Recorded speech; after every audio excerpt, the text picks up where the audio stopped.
రేపటి దినమును గూర్చి అతిశయపడవద్దు. ఏ దినమున ఏది సంభవిస్తుందో అది నీకు తెలియదు, తెలియాల్సిన అవసరమూ లేదు. నిన్ను నన్ను నడిపించే యేసు ప్రభువుకు తెలుసు. అది మనకు చాలు. నీ నోరు కాదు, అన్యుడే నీ పెదవులు కాదు, పరుడే నిన్ను మెచ్చుకోవాలి. నిన్ను నేను మెచ్చుకుంటే ప్రయోజనం లేదు. నీ ముఖం ఎలా ఉందో అది నీకు కనపడదు. నీవెలా ఉన్నావో, ఎలా కనపడుతున్నావో ఇతరులు చెప్పాలి. ఒక్కొక్కప్పుడు అది కూడా సరికాదు, దేవుడే చెప్పాలి. నీవు ఎలాంటి వాడివో వాక్యము అనే అద్దంలో చూసుకుంటే తెలిసిపోతుంది. రాయి బరువు, ఇసుక భారం. మూఢుని కోపం ఈ రెండిటికంటే బరువు. మూఢుని కోపం అనే రాయిని మోసే ప్రయత్నం చేయకు. అది రాయి కంటే ఇసుక కంటే ఎక్కువ బరువు. క్రోధం క్రూరమైంది, కోపం వరద వలె పొర్లుతుంది. రోషము ఎదుట ఎవడు నిలవగలడు? రోషం అంటే ఈ సందర్భంలో అసూయ, మత్సరం అని అర్థం. యాకోబును చూడండి. అతని కుటుంబంలో సోదరులందరూ కలిసి యోసేపును గుంటలోకి పడద్రోశారు. అతన్ని అమాలేకీయులకు బానిసగా అమ్మేశారు. లోలోపల ప్రేమించటం కంటే బహిరంగంగా గద్దించటం మేలు. మేలు కోసం స్నేహితుడు గాయాలు చేస్తాడు, పగవాడు లెక్కలేని ముద్దులు పెడతాడు. పౌలు పేతురును అంతియోకులో గద్దించాడు. అన్యులతో సహపంక్తిలో ఉన్నవాడల్లా అవతలికి పోయి వేరే పక్షంలో చేరినప్పుడు పౌలు పేతురును బహిరంగంగానే గద్దించాడు. పేతురు సౌలు గద్దింపును కృతజ్ఞతతో స్వీకరించాడు. ఇస్కరియోతు యూదా యేసు ప్రభువుకు ఎన్నో ముద్దులు పెట్టాడు. అది కేవలం నటన. నిన్ను నిజంగా ప్రేమించే స్నేహితుడు నీకిచ్చే సలహాలు కఠినంగా ధ్వనించవచ్చు గాని ఉత్తరోత్తర అవి నీకెంతో మేలు చేస్తాయి. ఇది నిజం. మనస్సులో ద్వేషం పెట్టుకుని పైకి ప్రేమను నటించేవారు ఎందరో ఉన్నారు. అట్టి పొగడ్తల వల్ల మనకు తీరని నష్టం వాటిల్లుతుంది. శత్రువు ముద్దు కంటే ప్రాణ స్నేహితుని గద్దింపు ఎంతైనా మంచిది. 7వ వచనం, కడుపు నిండినవాడు తేనె పట్టునైనా త్రొక్కివేస్తాడు. ఆకలిగొన్నవానికి చేదు పదార్థమైనా తీయగానే ఉంటుంది. కడుపు నిండితే గారెలు చేదు. గతిలేనమ్మకు గంజే పానకం అనే దేశీయ సామెతలు వాడుకలో ఉన్నాయి. దేవుని వాక్యం ఎంతో రుచిగలది, ఆహారం. దీన్ని తినాలి, నెమరు వేసుకుంటూ ఉండాలి. వాక్యం కోసం నీలో ఆకలి లేకపోతే నీ ఆధ్యాత్మిక జీవితంలో ఏదో జబ్బు ఉందని గ్రహించాలి. తన ఇల్లు విడిచి తిరిగేవాడు గూడు విడిచి తిరిగే పక్షితో సమానం.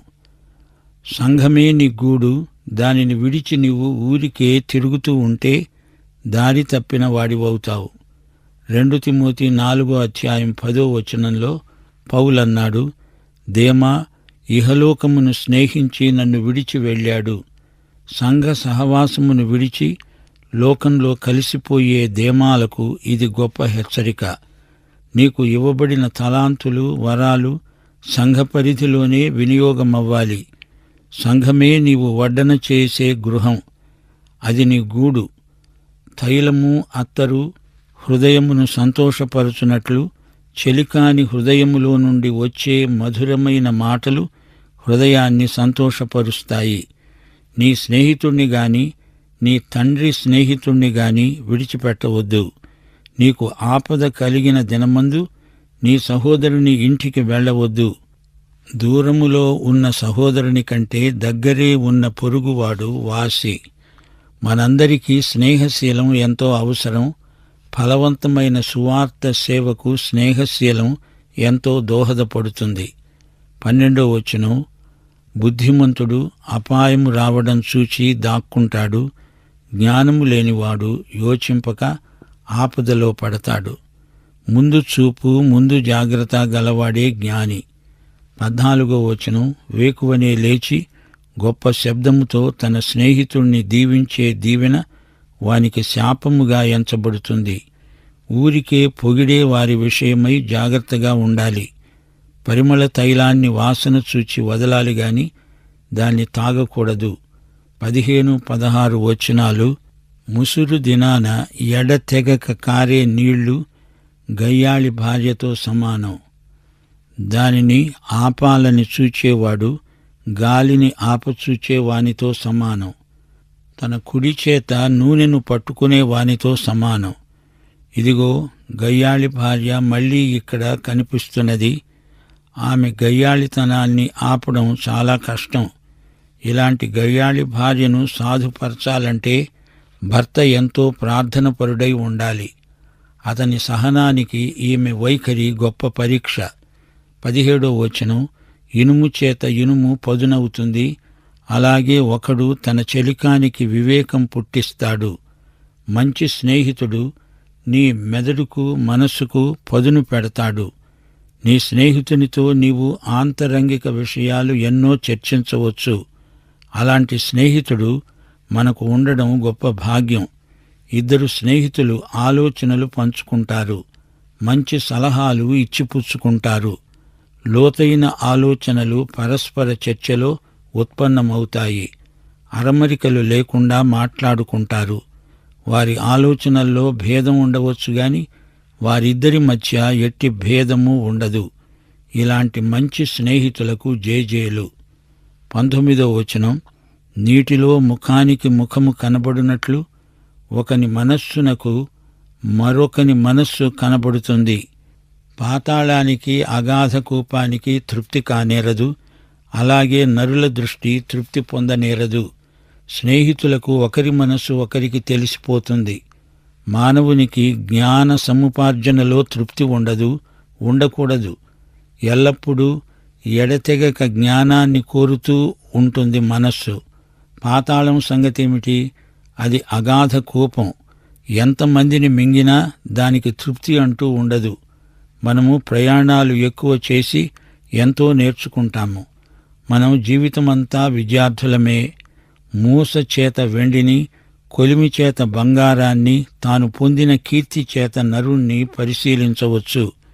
వెండి బంగారాలను మూసలో పోసినప్పుడు వాటి నాణ్యత బయలుపడుతుంది. అలాగే మనల్ని గురించిన దూషణ భూషణ తిరస్కారాలు మన నాణ్యతను పరీక్షించే మూసల్లాంటివి. 24వ వచనం, ధనం శాశ్వతం కాదు, కిరీటము తరతరములుంటుందా? నీవు ఈ లోకాన్ని విడిచినప్పుడు నీ ఐశ్వర్యాన్ని నీతో తీసుకువెడతావా? మనము దేవుని మీదనే ఆధారపడి ఉన్నాము. ఆయన మనకు ఎన్నడూ మారని మార్పులేని స్నేహితుడు. రేపటి దినమును గురించి అతిశయపడవద్దు. ఏ దినమున ఏది సంభవిస్తుందో నీకు తెలియదు. నిజమైన స్నేహం ఎలాంటిదో తెలుసుకోండి. ఎఫెసీ పత్రిక 4వ అధ్యాయం 15వ వచనం అంటోంది, ప్రేమ గలిగి సత్యం చెబుతూ క్రీస్తువలె ఉండడానికి మనము అన్ని విషయాలలో ఎదుగుదాము.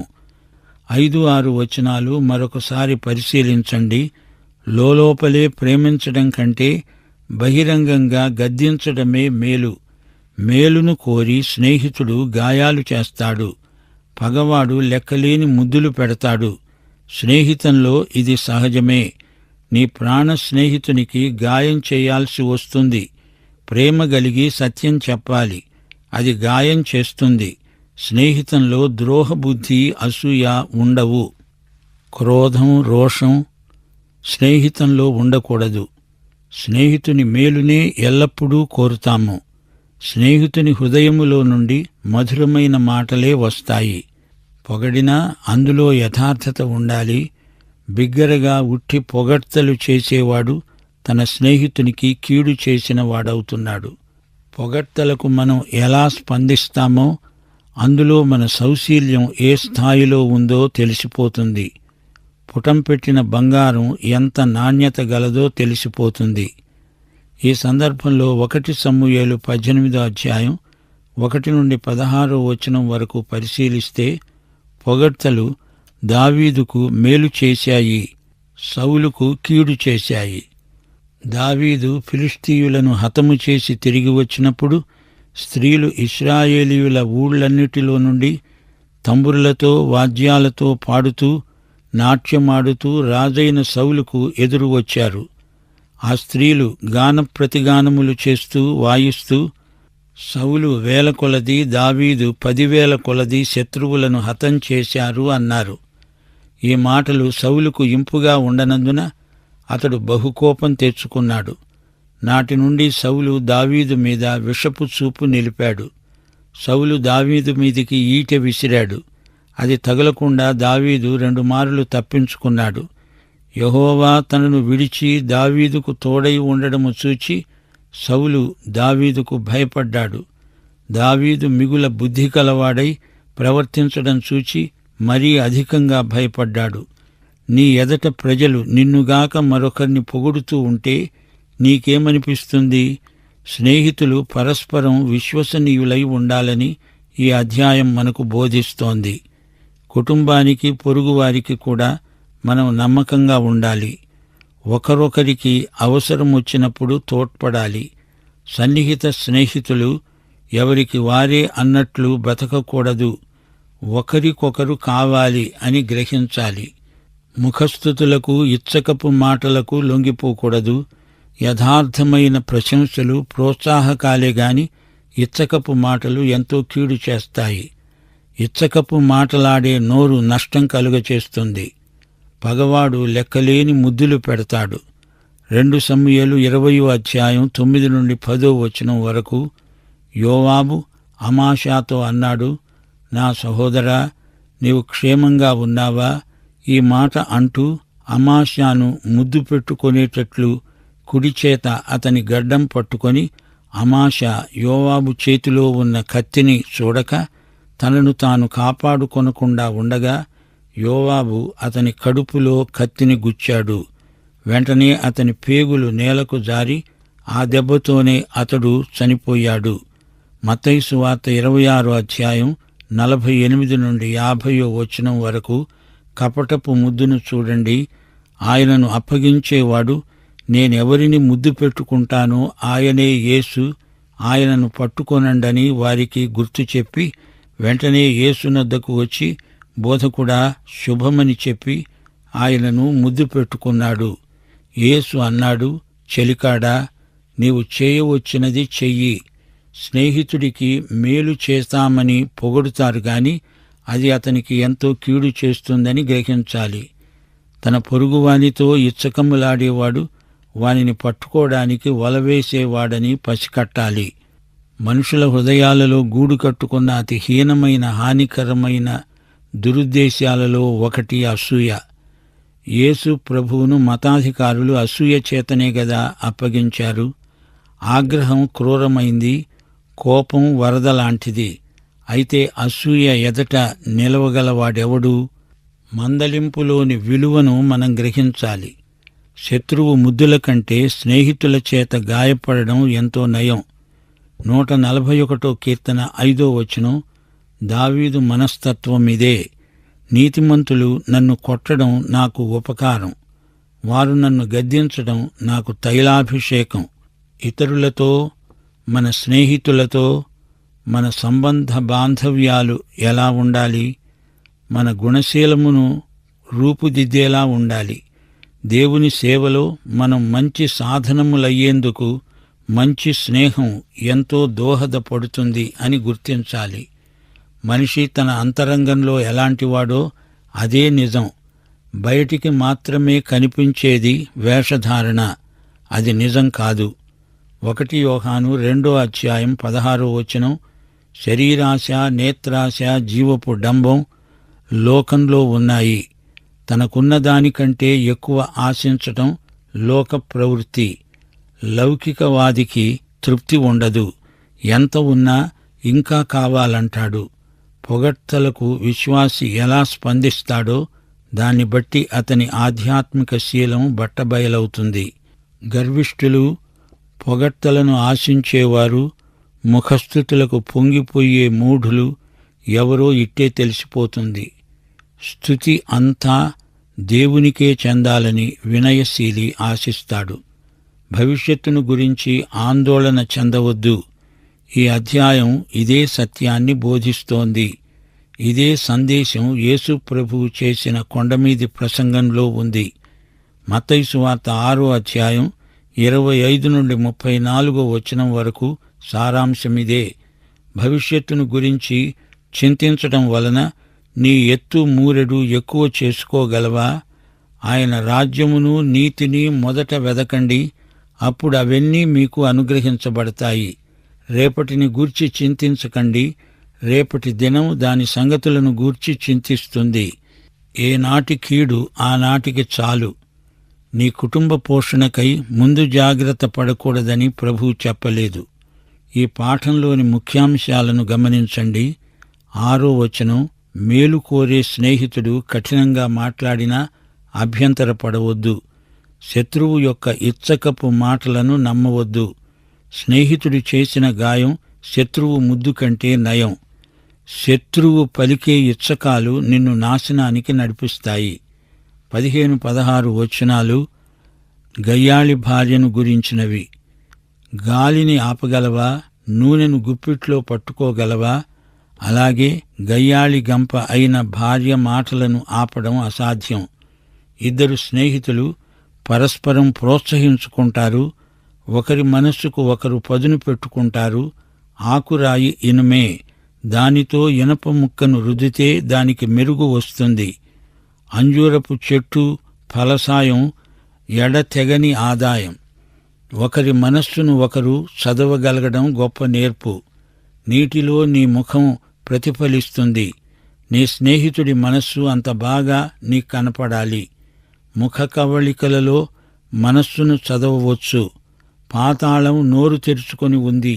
ఎంతమందిని మింగినా దానికి తృప్తి అంటూ ఉండదు. పాతాళం అగాధ కూపం. మూక ఉమ్మడిగా జనాన్ని మింగేస్తుంది. కొందరి మనస్తత్వం అచ్చం అలాంటిదే. ఆశాపాశం ఎంతో పొడవైంది, దానికి అంతం లేదు. కొందరు మనుషుల కీర్తి వారు గతించినా నిలిచి ఉంటుంది. వారు కీర్తి శేషులు. అలాంటి వారి కీర్తి ఆధారంగా వారి గత చరిత్రను మనం పరిశోధించగలం. అది విజ్ఞానదాయకమైన వ్యాసంగం. 22వ వచనం, మూర్ఖుని మౌఢ్యం ఒక పట్టాన పోదు. గోధుమల్లాగా అలాంటి వారిని రోట్లో వేసి దంచినా వారి మూర్ఖత్వం పోదు. మూర్ఖులు, మూఢులు సమాజానికి ఎక్కువ కీడు చేస్తారు. తమకు తోచదు, ఇతరులు మంచి సలహాలు చెప్పినా వినరు. 23వ వచనంలో పశువులను, మందలను జాగ్రత్తగా చూడాలని చెప్పబడింది. పశువులను, పెంపుడు జంతువులను కరుణతో చూడాలి. యేసు ప్రభువు గాడిదనెక్కి వచ్చినప్పుడు గాడిదతో పాటు గాడిద పిల్లను కూడా తెమ్మన్నాడు. తల్లిని, పిల్లను ఎడబాపడం ఆయనకిష్టం లేదు. ప్రాణులను చిత్రహింస చేయడం యేసు మనసు కాదు. ధనము శాశ్వతము కాదు అని 24వ వచనంలోని సామెత అంటోంది. ధనధాన్యాలు, ఆస్తిపాస్తులు తాత్కాలికమైనవి. కిరీటం తరతరాలు నిలిచి ఉండదు. రాజులెందరో వచ్చారు, పోయారు. రాజులకు రాజు, ప్రభువులకు ప్రభువు అయిన యేసుక్రీస్తు స్థాపించబోయే రాజ్యం నిత్యమైనది. అందులో నీతి నివసిస్తుంది. ఆయన రాజులకు రాజు అని మనం అన్నప్పుడు ఆ రాజులెవరనుకున్నారు? మనమే రాజులైన యాజక సమూహం. ఈ లోకాన్ని విడిచి వెళ్ళేటప్పుడు మన ధనం మనతో రాదు. అంతా ఇక్కడే విడిచిపెట్టిపోవాల్సి వస్తుంది. స్నేహితుణ్ణి గురించి, దేవుని బిడ్డల అంతఃకరణను గురించి మనకి అధ్యాయం ఎన్నెన్నో నిగూఢ సత్యాలను నేర్పింది. 25వ వచనం, ఎండిన గడ్డి వామివేయబడుతుంది, కొండగడ్డి ఏరబడి ఉన్నది. గడ్డివాములు తగలబడిపోతాయి, పచ్చిగడ్డి ఎండిపోతుంది. గడ్డికి శాశ్వతత్వం లేదు. ఈవేళ ఉంటుంది, రేపు అది కనపడదు. కాని దేవుని వాక్యం నిరంతరము నిలిచి ఉంటుంది. అది నిత్యత్వపు విలువ కలది. 26వ వచనం చూడండి. నీ వస్త్రముల కోసం గొర్రెపిల్లలున్నవి.